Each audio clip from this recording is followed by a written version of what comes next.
Welcome to Checkmate. This is part 4. Standing on paper route business. Makeda's cookies. Makeda's homemade cookies. Well, turns out that it seems that the Makeda's cookie family, the people that owned that place were connected with CMG in some way. And it seems really, really weird. Like as soon as Dolph comes in town, early in the morning, 10 o'clock, you just want to go grab some cookies. I mean, I know in the morning I'd be having the munchies and, might have burnt one first thing in the morning. But you don't typically go grab cookies. You may grab a biscuit. You might, get something like that in the morning. So I'm under the impression that bro might have been going by the store to take care of some street business. They say Dolph put a lot of money in the hood, you know what I'm saying, in Memphis, Castelia. And maybe he was going over there to make a drop, pick up something, who knows, right? But the thing is, when he got inside that cookie shop, something was in there waiting for him. I'm not real sure that, the attack came from the outside. Because if you look at the photos of when he was attacked, and that front glass, his arm was hanging out of the glass. So if you're gonna get hit with a high caliber weapon, of course the blowback is gonna push you back the opposite direction of the gunfire. But from the looks of that picture, he fell frontwards into the glass, into the gunfire. That doesn't make sense. For him to fall out of that glass, someone would have had to take those shots from inside of the cookie shop. And knowing bro, he wasn't even expecting it from inside because, we got business. We got business. And the thing is, what if the people from the cookie shop, because your mans look real grimy. The owner's husband and then the two daughters, they were street chicks. So they know what's going on in the street. What if Dolph, gave them some money and just went back to go get what he's owed? And they ain't have it. So they set the man up. I don't know. Allegedly, I don't know. I'm just speculating. But from the looks of it, that brother was shot from the inside. And then if you look at the photos of the gunmen, it looked as if they were aiming down. Look at the top windows on the store. None of the upper windows are affected. The only window that is affected is the bottom window pane, where Dolph was laying out of. When you look at the photos of the two young men running in with the assault with the guns, you see that they're pointing down. They're aiming down. Dolph is a tall brother. Why would they be aiming down? Why would his arm be sticking out of the window? Well, okay, so thing is, after Dolph was taken out like that, look, they're aiming down. They're aiming down. But yeah, after Dolph was taken out like that, turns out that Big Jook, Big Jook had this smoke dispensary, this smoke shop, and he was doing a 420 smoke event down in Memphis. Makeda's cookie, the sister, they were involved. They were involved, in the with the event with Big Jook, and no doubt CMG. That being said, there's a connection. And the thing is, Memphis is a small area. It's a small city. So everybody knows everybody. Everybody knows what's going on with everybody. You know what I'm saying?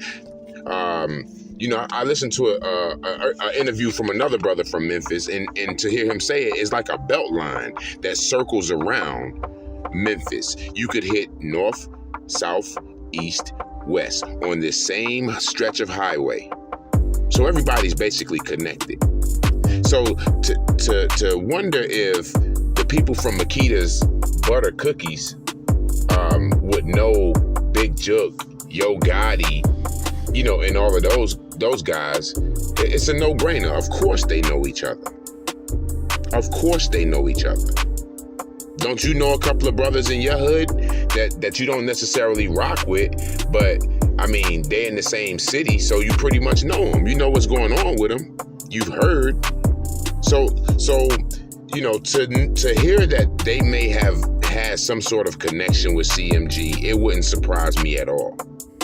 It wouldn't surprise me at all. But it's a lot more to this Dolph CMG PRE situation than we could cover in one episode.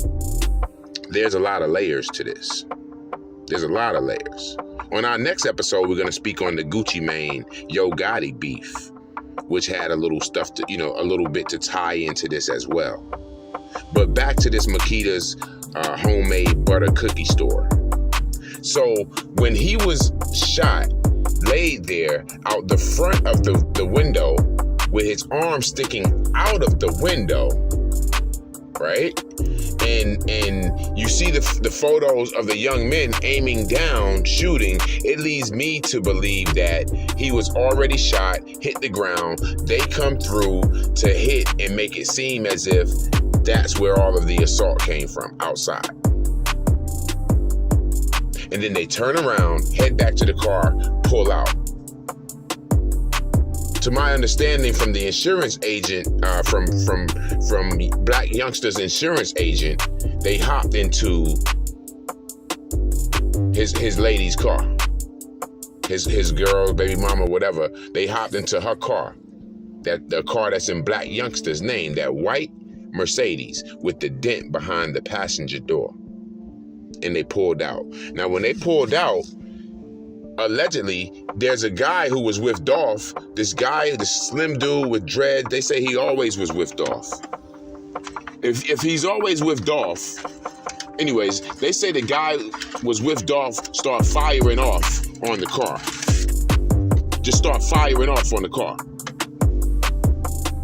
Now, you gotta, and from the photos, it looks like he was firing like a Draco or something like that. Now, if you hitting like that, pop, pop, pop, if you hitting like that, and you ain't hitting nobody, it's only two guys in that one little two-seater coupe, and you ain't hitting nobody, it makes me wonder what the hell's going on. And then how are you firing after they attacked Dolph? Where the hell were you at when they were coming? It just makes me wonder. Was that the gentleman on the inside? Who was that on the inside who fired off? Did he fire off and came and made it look like something? It just makes me wonder. Where are the cameras from inside the cookie shop? Were they conveniently not working? Is that what's going on? So those are the questions that I have. From what I've gathered, it seems as if the narrative that's being pushed, it ain't quite it. Yeah, they did come and shoot him up. Yes, they certainly did, but there's more to it. How this thing start off? Who the hell was he going there to meet? How the hell they know he was there? How do you know he ain't got that much time to be ready like that? You're not just riding around ready like that. You don't just ride around masked up with machine guns at your leisure just like that. I could see if you had popped out, jumped out, popped out the trunk, pop, like that. But nah, they hopped out and bop, and got out of there. They were prepared. They were prepared. How Dolph riding around comfortable? You know why? Because he always stops there. He has to be comfortable there. They got business. That's what I gather. But it's something behind that Makeda's cookie shop. It's something going on there. It's a lot of questions that were not answered. So it turns out now they closed down the cookie shop, moved to another location. You can still pour these cookies from offline though. I looked online, you can order them offline. Cause I'm with supporting the black business, but I ain't with supporting bullshit. And if they had something to do with Flipper's death, yo, I'm not with supporting that. There needs to be more answers. Yeah, we got the top few layers of the story, but who else is involved? Who are the movers? Who are the shakers? We see who called the shots. Now, who else? Who took the orders and who made the moves to put it in play? Now, there's been a lot of murders behind this, so I'm sure the PRE guys were tapped in to kind of know who some of the players are. I would like to have some answers so I can give my audience some answers. But all in all, man, it was just a messed up thing, man. You got somebody who's bringing stuff back to the hood, positivity back to the hood, putting brothers on, helping brothers build their own brands and putting them out there. We need more of that in the hood, man. We can't let nobody take that away. We gotta protect that. We gotta protect brothers like that. We gotta protect people who bring things back to the hood, positive.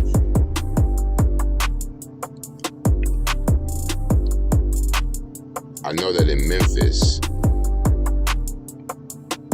it's easier said than done.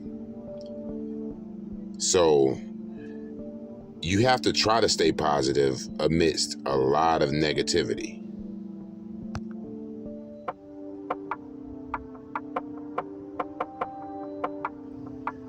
That being said, we got a full-blown war on our hands in Memphis. Dolph had a lot of people that loved him and still do. And they willing to ride for him without the bag. Just on GP. Seems as if they putting the pressure on CMG right now. And we're just gonna keep our eyes on the streets and our ears to the streets and keep you updated with what's going on next.